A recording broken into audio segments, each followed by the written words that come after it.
President Barack Obama as an individual, to me, it's a historical experience on three levels. First, just to know that he's a brother who came from a single mother, had a few bumps as a teenager, decided to focus in on his education, and he's been blessed to become the President of the United States of America. So to me, he represents a symbol of hope for any child aspiring to get beyond his environment to achieve his dreams and goals. Secondly, I just love his spirit.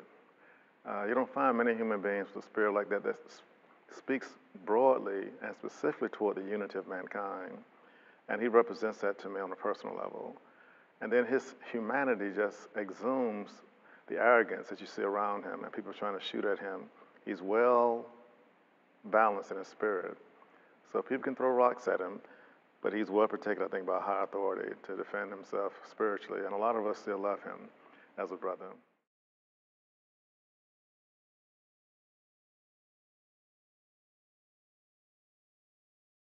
In fact, I have a very specific response to that. I grew up in America. I grew up in what they call the hood. And so I know cunning and unbridled systematic racism when I see it. And sadly, we reduce ourselves in the public arena sometimes to elevating people like that when it comes to describing our president. And it's really ignorance. If you really study even the books he's written, study his life, you would be encouraged, just as another human being. And you wouldn't fall for some of this I call yoke-a-doke, especially simple things like, is he an American citizen? And the idea behind it is this: because he's such an intelligent young man, he's done so much with his life, he really couldn't be from our community. So what you're basically saying is that the ghost of racism is coming up inside your own spirit to have those kind of questions. So a man who really should be an aspiration to you, to know that his own beginnings has allowed him to get beyond that and to become a leader of the free world.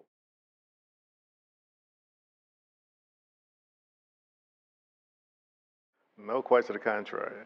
I'm very critical of leadership.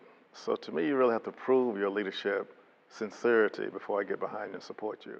So when I look at a leader, if you're not doing anything for the community, to me, you're just pretending. So I put the same kind of criteria on President Barack Obama, even when he was running. His background was a community organizer. It just so happened I used to live in Chicago myself, and I know how difficult that is, especially in the Windy City.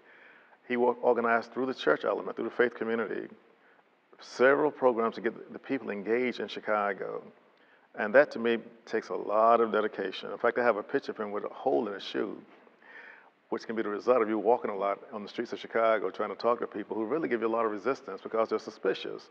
No different than I was. I didn't become the chairman of the Forsyth County Democratic Party overnight. I served on many different levels. I was a precinct chairman, and I only became that because someone who I really appreciated her spirit, former County Commissioner Maisie Woodruff, told me one day, she said, "Fleming, you got 5 babies to feed. Politicians influence the cost of bread. Do you want to feed your babies?" Because at that time in my life, I was very critical of any politician. I said, look, they tell you one thing and do another. She said, son, you got to get in here and change things. Get inside the ring and do some balance. Stop criticizing from the outside. So that was sort of my catalyst. So when I see President Barack Obama, I'm encouraged in my spirit by what he does for people.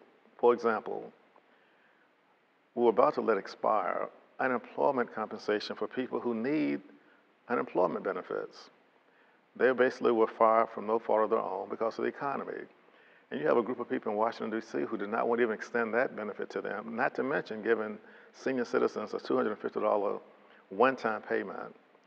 But his connection with humanity allowed him to really push through both of those programs by compromising with this tax bill.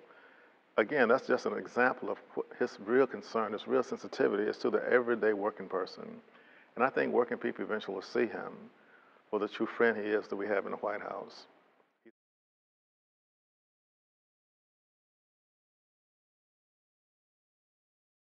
It's a much bigger picture than that. In fact, if you really study economics, I happen to be a student of economics. I was privileged to go to Cornell College. I majored in economics and business administration.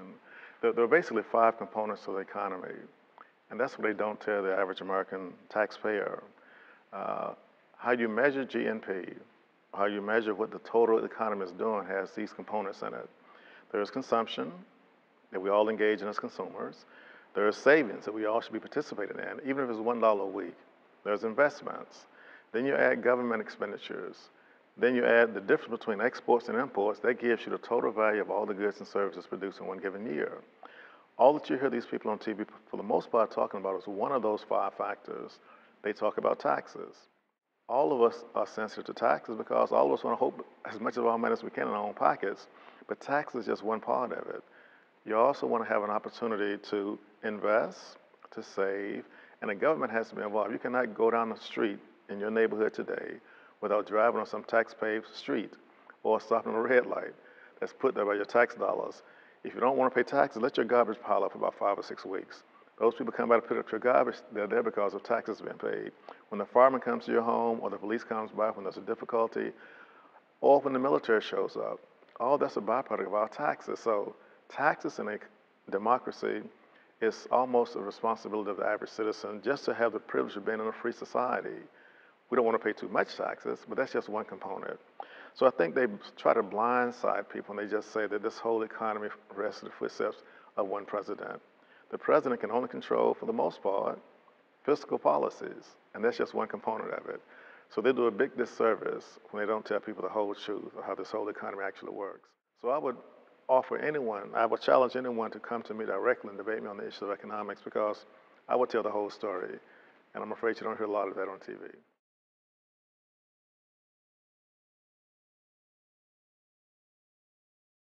Leadership is measured by service. And leadership in politics is measured by how well you can actually govern the community by providing them with what they need when they need it. Some of our friends who go under the label of Democrats embarrass me sometimes because their platform should always be sensitive to the needs of the people. That should be the first part. They should be more statesmen than politicians. So when President Barack Obama compromises, as they say, with the friends on the other side of the aisle, he's doing it with one agenda in mind, and that is to serve the greatest number of people that he can serve, independent even of some things that he holds dear, because he sees service first and his personal benefit second. And I would hope that some Democrats especially would get that same message. You're not there to just posture. You're not there just to say, I stand firmly on my platform. That way you break very easily. Any politician who doesn't have a statesman quality in him is just wasting my vote. President Barack Obama has done a fantastic job, given what he came to work with, to provide services to people. You should go back and look at what he did in the first 15 months of his administration. Women, for example, there's an amendment was passed almost immediately. Her first name was Lily. It allows women to get paid equally for the very first time now for work they do with men.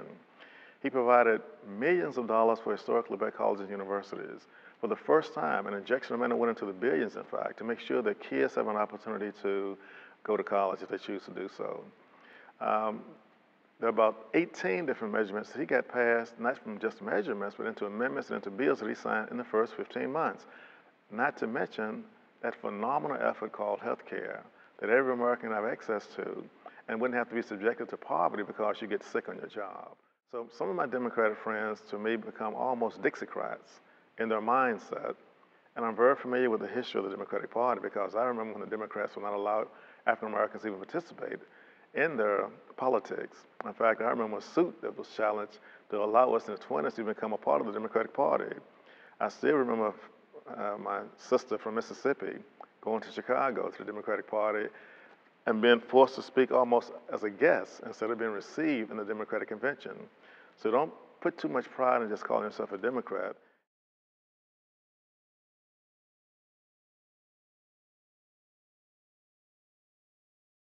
But your voice is not the only voice. The greatest voice should be the voice to serve the people and to provide service to the people when they're in need and to encourage them to be self-sufficient as much as they can and only rely on the government when they have to.